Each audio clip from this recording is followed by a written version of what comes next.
L'émotion devient l'avantage compétitif dans les produits IA. Les équipes design essayent de ne pas partir dans tous les sens. Des PM ship du code en prod, ça passe ou ça casse, et des personal OS qui facilitent la vie des PM. Salut et bienvenue sur ce nouveau format de Veille Produit. Comme chaque semaine, j'épluche les meilleurs podcasts, vidéos et newsletters de l'écosystème produit, et je te résume tout ça en 10 minutes seulement. Cette semaine, 4 sujets ressortent, allez on y va. Dernièrement, le Ticket a publié le compte-rendu de l'AI Experience Night, une soirée organisée avec Scrib, où sont intervenus notamment Nesrine Shanghel, une ancienne PM de Spotify, Google, Microsoft, et qui est connue pour parler sur le sujet du Product Delight. Elle a remis sur la table un framework qui date de 2011. Aaron Walter, le directeur UX de MailChimp à l'époque, avait écrit un livre Designing for Emotions, où il décrivait une pyramide des besoins utilisateurs. Les 3 premières couches qu'on voit dans cette pyramide sont un produit doit fonctionner, être fiable et être simple à utiliser. Toutes les bases qu'on connaît dans le product management. Mais la 4e couche, au sommet de la pyramide, c'est l'émotion, le plaisir. Et l'exemple iconique de ça chez MailChimp, c'était par exemple dans leur UX à l'époque, le fait de présenter des visuels qui font écho avec l'émotion que doit probablement ressentir l'utilisateur à cette étape. Par exemple, il y avait un des visuels justement qu'on voit, c'est d'avoir des gouttes de sueur au moment d'envoyer une campagne de mailing. Pourquoi est-ce que ça revient aujourd'hui ? Parce que l'IA change les règles du jeu. Ce que Nesrine explique, c'est que jusqu'à présent, arriver à atteindre les 3 premières strates était un différenciateur sur le marché. C'est de moins en moins le cas aujourd'hui avec l'IA. En clair, quand n'importe qui peut builder une IA qui fonctionne, qui est fiable et qui est simple, ce qui reste comme avantage compétitif, c'est comment l'IA te fait sentir son ton, sa façon de répondre à l'anxiété de l'utilisateur, sa capacité à reproduire la chaleur d'une vraie conversation et à procurer des émotions à l'utilisateur. C'est ce qu'on appelle le fameux Product Delight. Et ça change radicalement le métier du designer aujourd'hui. Avant, tu concevais des écrans et des parcours cliquables. Maintenant, tu conçois aussi comment l'IA doit se comporter. C'est-à-dire comment elle va parler, comment elle va rassurer, comment elle va gérer le doute ou l'erreur utilisateur. Et donc, moins de produire en fait juste du visuel au niveau de tâches de designer, mais aussi comment l'IA va se comporter dans ses interactions sociales avec l'utilisateur. Dans le deuxième sujet, l'équipe design de Malte est venue partager son expérience à l'AI Product Day, et franchement, c'est un talk hyper transparent sur ce qu'ils ont vécu en tant qu'équipe design avec l'IA. Ils ont testé une dizaine d'outils IA en 6 mois, et à un moment donné, ils ont dû faire une pause. Pas parce que les outils étaient mauvais, mais parce qu'ils avaient complètement perdu de vue le problème qu'ils essayaient de résoudre au départ. J'ai fait un pas de côté, et là je me suis dit, en fait, c'est quoi le problème qu'on cherche à résoudre ? Et là, je réalise qu'on tombe dans le piège classique de se précipiter vers des solutions sans vraiment être au clair avec le problème à résoudre. Je vois des personnes qui sourient, qui rigolent un petit peu dans l'audience.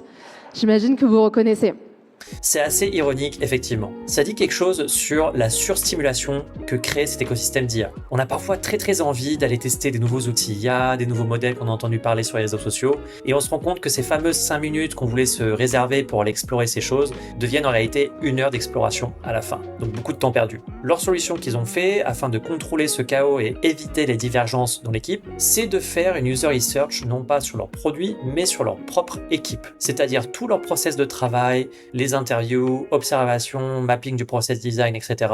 Tout leur workflow d'équipe, en fait, ils vont l'étudier comme si c'était un produit. 4 problèmes identifiés ont été priorisés avec une roadmap d'intégration IA derrière, du vrai product thinking appliqué à eux-mêmes. Cela a permis à son équipe de ne plus avoir aussi ce stress de voir un nouvel outil IA qui est par exemple discuté sur les réseaux sociaux, et de plutôt se dire est-ce que c'est pertinent d'aller explorer cet outil ou pas, basé sur la fameuse roadmap qu'ils ont créée au sein de leur équipe, qui définit quelles sont les choses dans leur process d'équipe qui veulent améliorer ou rendre plus rapide avec l'IA. Troisième sujet, c'est celui qui m'a le plus intrigué cette semaine, c'est dans un article de Le Ticket. Alexis est PM chez Lemlist. Depuis novembre 2025, il a une licence Cloud Code et un accès complet à la codebase. Il a décrit son aventure depuis qu'il a accès à la codebase en 3 images assez amusantes. Dans sa vie d'avant, il rédigeait les specs à la main dans Notion, il faisait beaucoup de choses assez manuelles, c'était son quotidien d'avant. Puis il est un peu devenu le Iron Man avec des super gadgets. Le fait d'avoir accès à la codebase et de pouvoir y accéder et discuter avec via Cloud Code faisait qu'en fait il pouvait justement poser des questions par rapport à la codebase, comprendre comment les choses fonctionnent sans avoir à embêter les devs à chaque question. Et il pouvait également aussi générer de la documentation produit derrière. Par exemple, aller se renseigner sur une ancienne feature legacy, comment elle fonctionne, créer peut-être de la documentation pour le support. Et ensuite, dans la 3e phase, il est devenu l'éléphant dans le magasin de porcelaine, donc le Elephant in the Room, dès qu'il a été question en fait de pousser en production du code. Et ça a été un point de friction avec les devs parce qu'à un moment donné, ils ont dû faire énormément de reviews sur une avalanche de code moyen, ce qui n'était pas terrible en termes de process, et donc les devs ont dit stop. La frontière entre conception et ingénierie, on le voit, se redessine parfois, mais pas sans friction. Et du coup, je trouve ça assez honnête et important de se dire que quand on voit, par exemple sur LinkedIn, des vidéos ou des PM qui disent l'avenir, c'est que les PM vont pouvoir shipper en prod tout seuls, la réalité, c'est qu'en final, il y aura toujours besoin de nos amis les développeurs pour avoir un vrai expert derrière qui comprend réellement le code, qui va pouvoir reviewer et aussi s'assurer que ça ne va pas casser derrière quelque chose en production.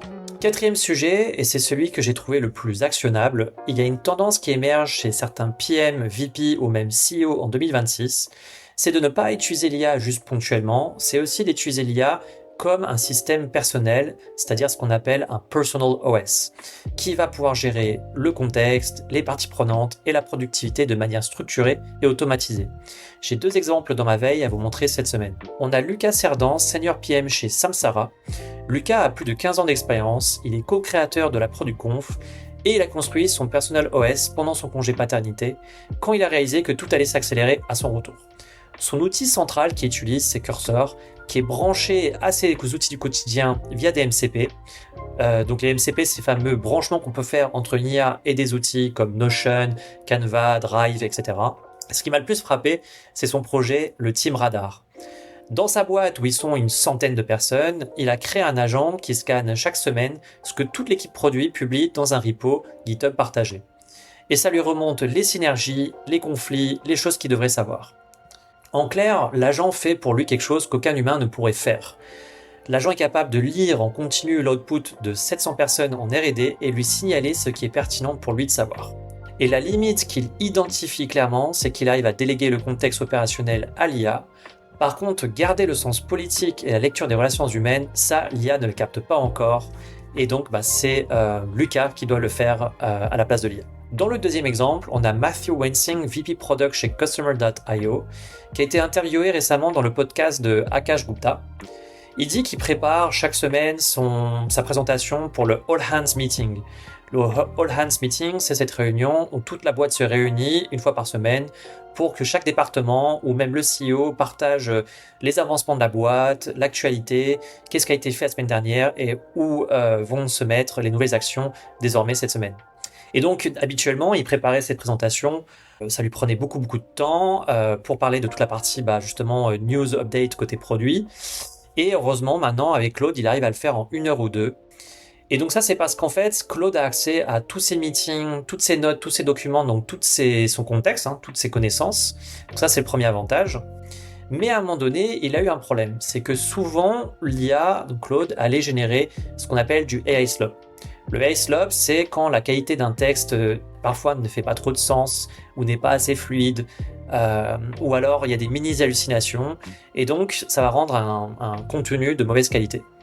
Du coup, pour résoudre cela, l'astuce qu'il a fait, c'est que plutôt que de demander l'IA de générer en one-shot sa présentation, c'est d'y aller étape par étape. Et à chaque étape, en fait, l'IA est assez malin pour poser des questions de clarification à Matthew, ce qui fait que Matthew va pouvoir apporter peut-être plus de contexte, peut-être une reclarification sur quelque chose, peut-être d'autres insights, ou peut-être au contraire dire à l'IA, attention, tu vas dans le mauvais sens, pour avancer d'un point de vue qualitatif dans la rédaction faite par l'IA. Ce qui est une super astuce et qui permet justement d'avoir un très bon travail collaboratif avec son agent IA personnel. Et voilà, c'est terminé pour les 3 sujets de cette semaine au niveau de la veille. Alors sache une dernière chose qui est très importante, c'est que toute cette veille que je viens de faire, elle a été en réalité produite par mon agent IA personnel. Il s'appelle Victor et il tourne sur veilleproduit.fr. Donc c'est un agent IA que j'avais créé à la base pour moi pour automatiser toute ma veille produit afin que je ne rate pas les dernières tendances, que je passe pas trop de temps non plus à regarder trop de vidéos ou lire trop le soir avant de dormir. Et donc Victor fait tout ce travail pour moi chaque semaine. Il va consulter les newsletters de l'écosystème, regarder des vidéos, écouter des podcasts, tout ça parmi les meilleures sources de l'écosystème qu'on connaît, avec bien sûr le ticket, Lenny côté États-Unis, Super Designer en termes de podcast. Voilà, vraiment des très très bonnes sources. Le but, c'est pas qu'il aille juste paraphraser ce qui a été dit, il va plutôt me sortir les insights les plus intéressants. Et ensuite, j'ai quand même accès aux sources pour ensuite aller accéder à la source et lire plus en détail. Donc j'avais fait ça il n'y a pas longtemps d'expérimentation et après l'avoir montré à pas mal de PM, beaucoup ont adoré Et donc, je l'ai mis en accès libre gratuitement au public,